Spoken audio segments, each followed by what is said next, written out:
Ya, saya ini baru-baru aja masuk kota Pak. Saya ini penginjil yang sampai ke desa-desa terasing Pak. Ya. Kita bahkan ajar orang membaca. Istri saya itu ajar paket A, paket B. Orang-orang kampung mengajar yang di pinggir-pinggir hutan. Yang kalau pendeta-pendeta biasa nggak mau masuk lah. Atau, itu. Karena kita ini panggilan betul. Kami melayani sampai ke desa-desa dan jadi kita bicara di lapangan misi ini Pak, dalam menginjili orang-orang, memberitakan kabar baik tentang siapakah Yesus Kristus itu. Kita nggak pernah bicara tentang doktrin Tritunggal, duit tunggal, ya, dan selain siapapun, hanya Yesus sebagai Tuhan dan Juru Selamat yang mengasihi orang-orang berdosa, supaya setiap orang yang percaya kepada Dia diselamatkan, dan Tuhan mau supaya semua orang itu diselamatkan. Itu berita Injil lah. Kok sama Pak ya sama saya Pak? Saya pun kalau menginjil hati-hati Pak, jangan pukul kursi, kata nanti di kursi ini. Kalau lihat di metanoia itu Pak, itu saya menginjili ya bukan orang-orang Kristen kebanyakan. Saya hanya bicara tentang Yesus Kristus Tuhan Allah yang datang ke bumi mengambil rupa manusia, Filipi 2 ayat 6 sampai 8, dan Dia sebagai anak manusia, roh kealahannya itu.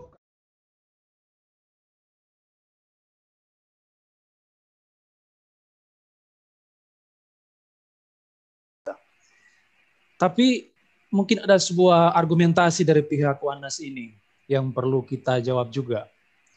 Karena mereka mengaitkan ajaran mereka itu dengan soteriologi. Jadi mereka mengatakan bahwa keselamatan itu tidak ditentukan oleh iman kepada Allah Tritunggal. Nah, mereka menjuruskan banyak teks-teks misalnya dalam Yohanes 3:16, Roma 10, Kisah 16:31 dan seterusnya. Ini loh buktinya bahwa begitu banyak teks-teks di Alkitab, dan memang kita tidak pernah menjumpai dalam seluruh Alkitab ada ayat yang mencatat bahwa kita itu diselamatkan karena percaya doktrin Tritunggal. Tidak ada seperti itu.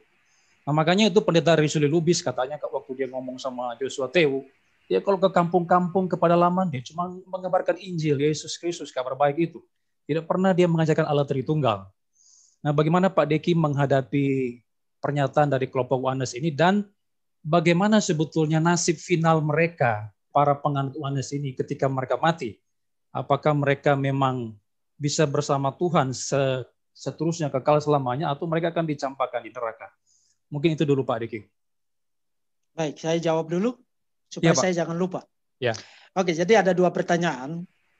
Apakah mengaku Yesus itu Tuhan, termasuk dalam kategori UANAS, itu adalah pengakuan yang sesuai dengan ajaran Alkitab atau tidak. Kemudian yang kedua, bagaimana dengan mereka yang UANAS ini. Nah, tadi saya katakan sebenarnya kalau perhatikan baik-baik statement saya sebelum saya akhiri presentasi saya katakan pengakuan akan ketuhanan Yesus adalah pengakuan yang trinitarian. Dengan kata lain, kalau toh mau bicara pengakuan akan ketuhanan Yesus, sebenarnya begini. Sebenarnya di dalam sejarah gereja, misalnya Gnostik abad kedua, Doketisme, kemudian seperti Injil-Injil Gnostik yang kita baca pada abad kedua sampai dengan abad keempat. Problem dari mereka itu bukan bahwa mereka menyangkal ketuhanan Yesus loh. Justru mereka sulit untuk percaya bahwa Yesus itu manusia. Orang-orang Gnostik itu percaya Yesus itu Tuhan loh. Justru mereka sulit untuk percaya Yesus itu manusia. Jadi percaya Yesus itu Tuhan itu tidak serta-merta merupakan pengakuan yang menyelamatkan. Karena pada akhirnya kita harus cek lagi Yesus itu Tuhan yang bagaimana, apakah sesuai dengan yang diajarkan oleh Alkitab atau tidak. Dan teks-teks yang biasanya mereka rujuk untuk membuktikan tesis mereka bahwa kami juga mengaku Yesus itu Tuhan. Kalau saudara perhatikan baik-baik semua teks itu. Teks-teks itu menempatkan ketuhanan Yesus dalam konteks trinitarian. Satu contoh saja. Roma pasal 10 ayat 9-10. Barang siapa mengaku bahwa Yesus adalah Tuhan dan bahwa Allah telah membangkitkan dia dari antara orang mati, maka dia akan diselamatkan. Itu ayat yang terkenal kan? Itu ayat yang selalu dipakai untuk penginjilan. Saudara perhatikan, pengakuan akan Yesus itu Tuhan di situ, itu ditempatkan dalam konteks trinitarian. Karena persis setelah pengakuan akan ketuhanan Yesus, Paulus bilang apa? Dan bahwa Allah di situ Bapa, telah membangkitkan dia dari antara orang mati. maka kamu akan diselamatkan. Jadi pengakuan akan ketuhanan Yesus itu adalah pengakuan yang trinitarian pada dasarnya. Pada dasarnya. Itu tadi saya katakan, pengakuan akan ketuhanan Yesus tanpa pengakuan yang trinitarian itu adalah Yesus yang lain. Nah, pertanyaan yang kedua, bagaimana dengan mereka yang oneness? Apakah mereka masuk neraka? Kita harus membedakan antara, saya sudah berkali-kali kasih tahu ini.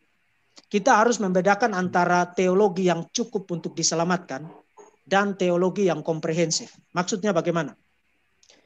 Kalau saudara baru percaya Tuhan, saudara tidak tahu apa-apa tentang Alkitab, tidak tahu apa-apa tentang Kejadian sampai dengan Maliaki. Yang saudara tahu hanya Yohanes 3 ayat 16 dan Roma 10 ayat 9-10.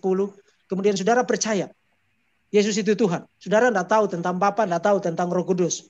Kemudian saudara mati tanpa belajar lebih lanjut. Saudara diselamatkan, saya percaya saudara diselamatkan.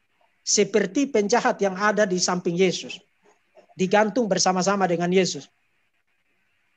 Kiranya engkau mengingat aku pada saat engkau datang di dalam kerajaanmu. Yesus kasih tahu, hari ini engkau bersama-sama dengan aku di dalam Firdaus. Orang itu tahu tentang Tritunggal? Tidak tahu tentang Tritunggal. Oh, sebentar lagi dia udah mau mati kok.